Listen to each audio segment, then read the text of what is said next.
आज मैं evil dead rise नाम की 2023 हॉरर फिल्म का पुनर्कथन करूंगा। शुरू करने से पहले अनुरोध है कि कृपया वीडियो को लाइक और कमेंट करें क्योंकि इससे हमें अपनी पहुंच बढ़ाने में मदद मिलेगी। फिल्म एक झील के घर से शुरू होती है जहां टेरेसा नाम की एक लड़की पानी के किनारे बैठी है जब वो अपने दोस्त कालेब के ड्रोन से डर जाती है। कालेब उसका मजाक उड़ाते हुए वहां आता है और वो उस पर क्रोधित हो जाती है। वो उससे पूछती है कि क्या उसे जाकर यह नहीं देखना चाहिए कि उसकी प्रेमिका जेसिका कुछ बेहतर कर रही है या नहीं, जिस पर वो कहता है कि उसने उसे दवा दी है ताकि वो ठीक हो जाए। टेरेसा फिर जेसिका को देखने जाती है और उसे सोती हुई पाती है, इसलिए वो उसके पास बैठती है और वुदरिंग हाइट्स पढ़ना शुरू कर देती है।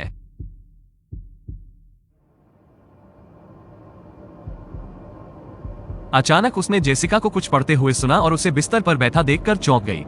कालेब ये देखकर घबरा जाती है कि वो जिस पेज को पढ़ रही है उसमें से एक अंश पढ़ रही है और फिर उसकी आवाज मर्दाना और डरावनी हो जाती है। टेरेसा उसे चुप रहने के लिए कहती है और जैसे ही वो उसकी ओर बढ़ने लगती है जेसिका चुप हो जाती है और बिस्तर से नीचे गिर जाती है।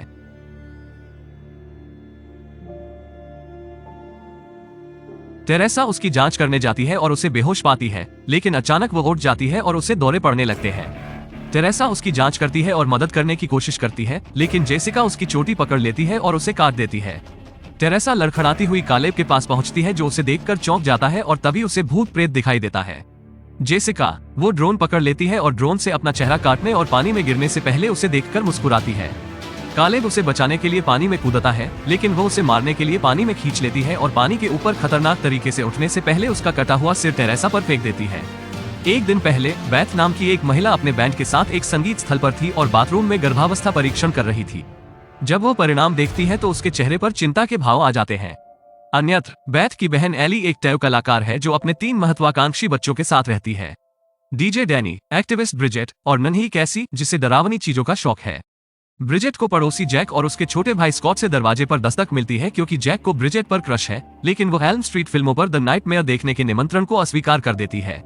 बैथ एली से बात करने के लिए अपार्टमेंट में पहुंचती है, लेकिन बहनें अलग हो जाती हैं और उनकी मां के साथ उनका रिश्ता जटिल हो गया है।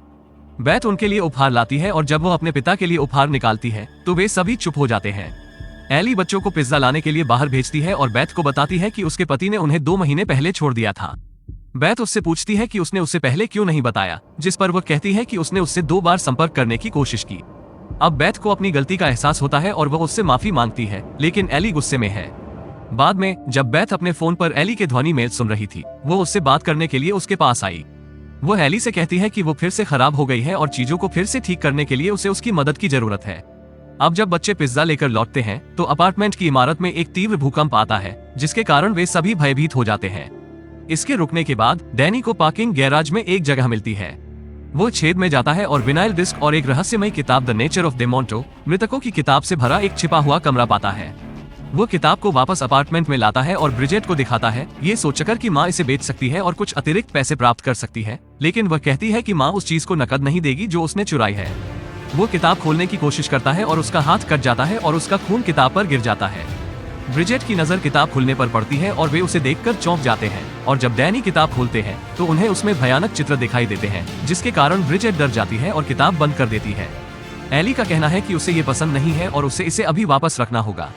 हालांकि कमरे से बाहर निकलने के बाद डैनी विनाइल में से एक को सुनता है और एक पुजारी की आवाज नेक्रोनोमिकॉन की प्रकृति के बारे में बात करती है, एक अपवित्र मंत्र का पाठ करती है।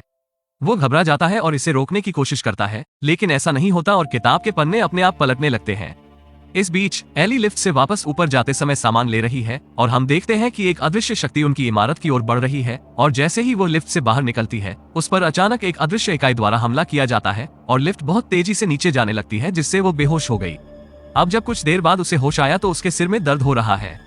वो मदद के लिए चिल्लाती है और बाहर निकलने की कोशिश करती है, लेकिन तभी उसे एहसास होता है कि उसके साथ एक अदृश्य संस्था है जो उसे प्रताड़ित करना शुरू कर देती है और फिर वो उसे लिफ्ट में केबलों से बांध देती है।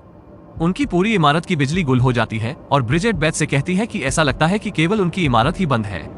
डैनी फ्यूज की जांच करता है और ब्रिजेट मोमबत्तियां जला रहा है जब एली अपार्टमेंट में लौटती है, जो अब डेडाइट्स के नाम से जाने जाने वाले राक्षसों के कब्जे में है। वो रसोई में जाती है और गैस चालू करती है और फ्राइंग पैन पर अंडे फेंकना शुरू कर देती है, जिनमें से कुछ खून से भरे होते हैं। ये देखकर वे सभी हैरान हो जाते हैं और बैथ उससे पूछती है कि वह क्या कर रही है, और एली शांत स्वर में अपने बच्चों को काटकर उनमें चढ़ने के बारे में बोलना शुरू कर देती है, इससे पहले कि वो उनके पीछे रेंगना शुरू कर दे। फिर वो उनकी ओर मुड़ती है और कहती है कि यह वो नहीं है, जिसके बाद वो गिर जाती है और धीरे धीरे उनकी ओर रेंगने लगती है।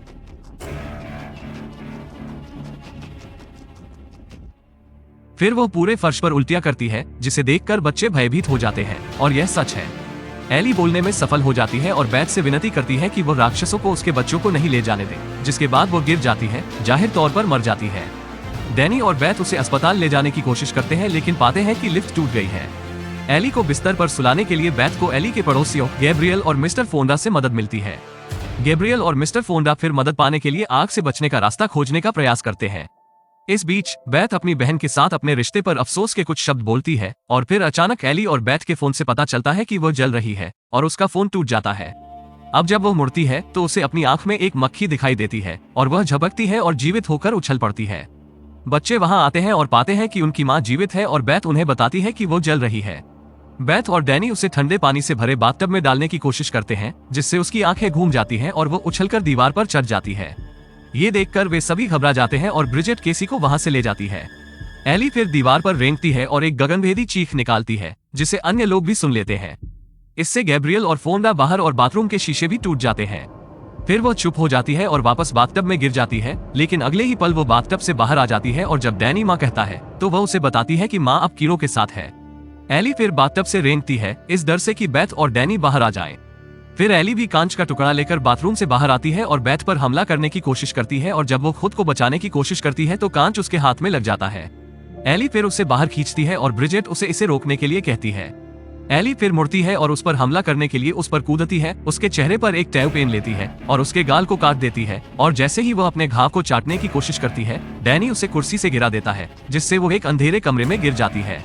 तभी गैब्रियल वहां आता है और जैसे ही एली उस पर हमला करने के लिए कूदती है, वे अपार्टमेंट से बाहर आ जाते हैं। फिर वो गैब्रियल की आंख काटती है और वो उसे नीचे फेंक देता है। इसके बाद वो अपनी आंख फांसती है जो जैक के मुंह में चली जाती है। मौका देखकर बेथ ने उसे बाहर बंद कर दिया और एली ने दरवाजे पर अपना सिर पीटना शुरू कर दिया। फिर कुछ समय बाद सब कुछ शांत हो जाता है और बेथ चोटी के छेद से देखती है कि एली जैक का पीछा कर रही है और उसे बेरहमी से मार रही है। अचानक गैब्रियल उठता है और मदद मांगता है, लेकिन एली वहां आ जाती है और उसका भी गला काटकर उसे मार देती है। तभी श्रीमान फोंडा ने अपनी राइफल से एली को गोली मार दी, लेकिन उसने उस पर हमला कर दिया और उसे निहत्था कर दिया और उसके शरीर के अंग अलग कर दिए। फिर वो वहां आती है और शिखर छिद्र में झांकती है। अब ब्रिजेट ने डैनी से पूछा कि क्या उसे नहीं लगता कि माँ उस किताब की तस्वीरों की तरह दिखती है। डैनी का कहना है कि यह उसकी गलती नहीं है और वे दोनों लड़ने लगते हैं। बेथ उन्हें रोकती है और उन्हें शांत करती है, और डैनी कहता है कि वो उसे कुछ दिखाना चाहता है। वो उसे किताब दिखाता है और वो उससे पूछती है कि यह क्या है। इस बीच केसी ब्रिजेट से पूछती है कि क्या उसे बहुत दर्द हुआ है, लेकिन वो ये कहकर वहां से चली जाती है कि वह ठीक है। उसके जाने के बाद केसी ने अपनी माँ को गाना गाते हुए सुना और वह आवाज का अनुसरण करने लगी। यहाँ डैनी बेथ को विनाइल दिखाता है और उसे बताता है कि इसमें एक अंधेरी प्रार्थना के दौरान एक पुजारी द्वारा पढ़ी गई किताब का एक डरावना अंश है। ब्रिजेट जांच करती है कि उसका घाव काला पड़ने लगा है और तभी वो कुछ शोर सुनकर घबरा जाती है। यहाँ किताब के पन्ने अपने आप पलटने लगते हैं और ब्रिजेट अपने चेहरे के हर छिद्र से स्याही उगलने लगती है। वो तुरंत कुल्ला करती है, लेकिन तभी वो भारी मात्रा में कीड़े उगल देती है। दूसरी ओर एली केसी को दरवाजा खोलने के लिए मनाने की कोशिश करती है और जैसे ही वो ताला खोलती है, एली तुरंत उसका गला पकड़ लेती है। हालांकि बेथ और डैनी उसे बचाने के लिए वहां पहुंचते हैं और बेथ फिर से दरवाजा बंद करने में सफल हो जाती है। फिर उन्हें रसोई से कुछ आवाज सुनाई देती है और जब बेथ जांच करने के लिए वहां जाती है तो उसे पता चलता है ब्रिजेट रसोई काउंटर पर झुक गई। जब वो उसकी ओर बढ़ती है तो उसका पैर एक बर्तन से टकराता है और वो ब्रिजेट को वाइन ग्लास चबाते हुए देखकर घबरा जाती है। फिर वो उनकी तरफ देखकर हंसती है और उनके चेहरे पर थूक देती है, जिससे वो लड़खड़ा जाती है। ब्रिजेट फिर उसकी ओर रेंगना शुरू कर देती है, लेकिन वो उसे पीछे से लात मारती है। हालांकि ब्रिजेट ने पनीर ग्रेटर से अपना पैर काट लिया। बेथ उसे स्टू पॉट से नीचे गिरा देती है और डैनी भी वहां आ जाता है। ब्रिजेट तब अपने भाई बहनों के पीछे जाती है जब तक कि वो केसी की ओर नहीं बढ़ती, जो उसकी एक अस्थायी गुड़िया का नुकीला सिरा पकड़े हुए है, और वो ब्रिजेट को मुंह से सूली पर चढ़ा देती है, जिससे प्रतीत होता है कि उसकी मौत हो गई है। फिर डैनी उसे बांध देता है और सुरक्षित रखने के लिए उसे बिस्तर पर लिटा देता है। इसके बाद बेथ विनाइल सुनने के लिए डैनी के उपकरण को ठीक करती है और पुजारी को ये बात करते हुए सुनती है कि उसे अपने उन साथियों को कैसे मारना है जो उसके पास है। ऐसा प्रतीत होता है कि उसे उन्हें मारने का कोई रास्ता नहीं मिल रहा है जब तक कि उसे उन्हें पूरी तरह से अलग नहीं करना पड़ता। जैसे ही ऐसा होता है, एली झरोखों से चढ़कर अपार्टमेंट में वापस जाने का रास्ता खोजने की कोशिश करती है और वहां रेंग रही एक बिल्ली को मार देती है, जबकि ब्रिजेट उठकर कमरे से बाहर आ जाती है। जब वह केसी पर हमला करने की कोशिश करती है तो डैनी उसे देख लेता है, इसलिए वह उसे बचाने के लिए केसी को धक्का देता है और चाकू मार देता है। ब्रिजेट फिर उस पर हमला करती है और चाकू निकालती है और उसके हाथ पर वार करती है और फिर उसके चेहरे पर खून बहा देती है। फिर वो चाकू निकालती है और कहती है कि उसने उससे किताब वापस रखने के लिए कहा था। हालांकि वो दर्द निवारक स्प्रे का उपयोग करके ब्रिजेट को आग लगाने में सफल हो जाता है। इधर जब बेथ विनाइल सुन रही थी, एली वेंट से बाहर रेंगते हुए कमरे में प्रवेश करती है और बेथ उसके पीछे खड़े होकर गिलास में अपना प्रतिबिंब देखती है।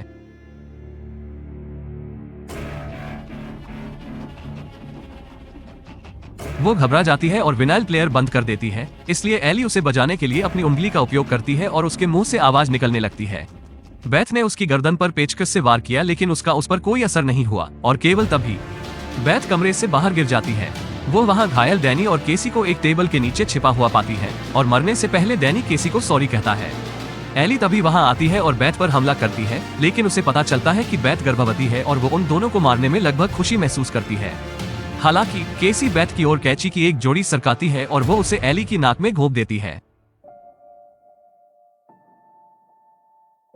बेथ फिर केसी को वहां से दूर ले जाती है और केसी और खुद को वहां से सुरक्षित निकालने की कोशिश करने का संकल्प लेती है।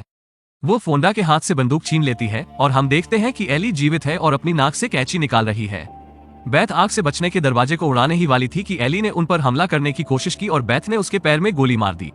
एली उठती है और केसी को बताती है कि बेथ उसकी मां को उससे दूर ले जाने की कोशिश कर रही है, जिस पर केसी कहती है कि वह जानती है कि वह अब उसकी मां नहीं है और फिर बेथ उसका हाथ भी काट देती है। हालांकि जिन पड़ोसियों को एली ने मारा था वे भी अब मृत हो गए हैं और जब वो फोंडा को मारती है तो वे मृत ब्रिजेट और डैनी और एली को उन पर हंसते हुए देखते हैं। बेथ और केसी नीचे उतरने की कोशिश करते हैं, लेकिन लिफ्ट में हर जगह खून भरने लगता है। इस बीच ब्रिजेट और डैनी किसी प्रकार की मकड़ी का शव बनाने के लिए एली के शरीर में खुदाई करना शुरू कर देते हैं।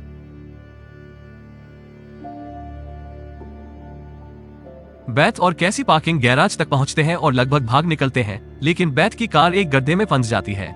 कैसी पीछे मुड़कर देखती है और उसे बताती है कि वह आ रही है और वो देखती है कि मकड़ी उनकी ओर आ रही है। हालांकि जब यह उनकी कार तक पहुंचता है तो वे बाहर निकलने और छिपने में सफल हो जाते हैं। फिर वे अपनी जान बचाने के लिए भागते हैं और लगभग बाहर भागते हैं जब तक कि मृत लोग कैसी को पकड़ नहीं लेते और उसे दूर नहीं खींच लेते। जब तक बेथ वहां नहीं पहुंचती और बंदूक से उन पर गोली नहीं चला देती, तब तक वे चेनसॉ से उसका सिर लगभग धड़ से अलग कर देते हैं। मृतकों ने उस चेनसॉ को उस पर फेंक दिया, जिससे बेथ गिर गई और वह चेनसॉ को पकड़ने ही वाली थी, लेकिन उन्होंने उसका पैर पकड़ लिया और उसे खींच लिया। मृत लोग एक वुड चिपर को सक्रिय करते हैं और बेथ को अंदर खींचने की कोशिश करते हैं, लेकिन कैसी उसे बंद करने में सफल हो जाती है।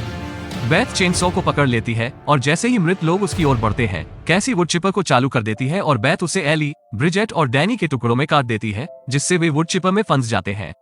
बेथ पछतावे में दिखती है क्योंकि उसे अपनी बहन, भतीजी और भतीजे को मारना है, लेकिन वो मृत एली के सिर को लकड़ी काटने वाली मशीन में फेंक देती है। कैसी अपने परिवार को खोने के बारे में रोती है, लेकिन बेथ उसे सांत्वना देती है और इमारत से बाहर ले जाती है। अगले दिन ये पता चला कि जेसिका एली और बच्चों के नीचे वाली मंजिल पर रहती थी। वो कालेब और टेरेसा से जुड़ने के लिए तैयार हो रही है, जब तक कि उसे पिछली रात का खूनी दृश्य नहीं मिल जाता। फिर अदृश्य इकाई उसके पीछे जाती है और जेसिका को चिल्लाने पर मजबूर कर देती है और फिल्म यही समाप्त हो जाती है। कृपया मेरे चैनल को लाइक और सब्सक्राइब करें और नए वीडियो अपडेट न चूकने के लिए घंटी आइकन पर क्लिक करें। देखने के लिए धन्यवाद।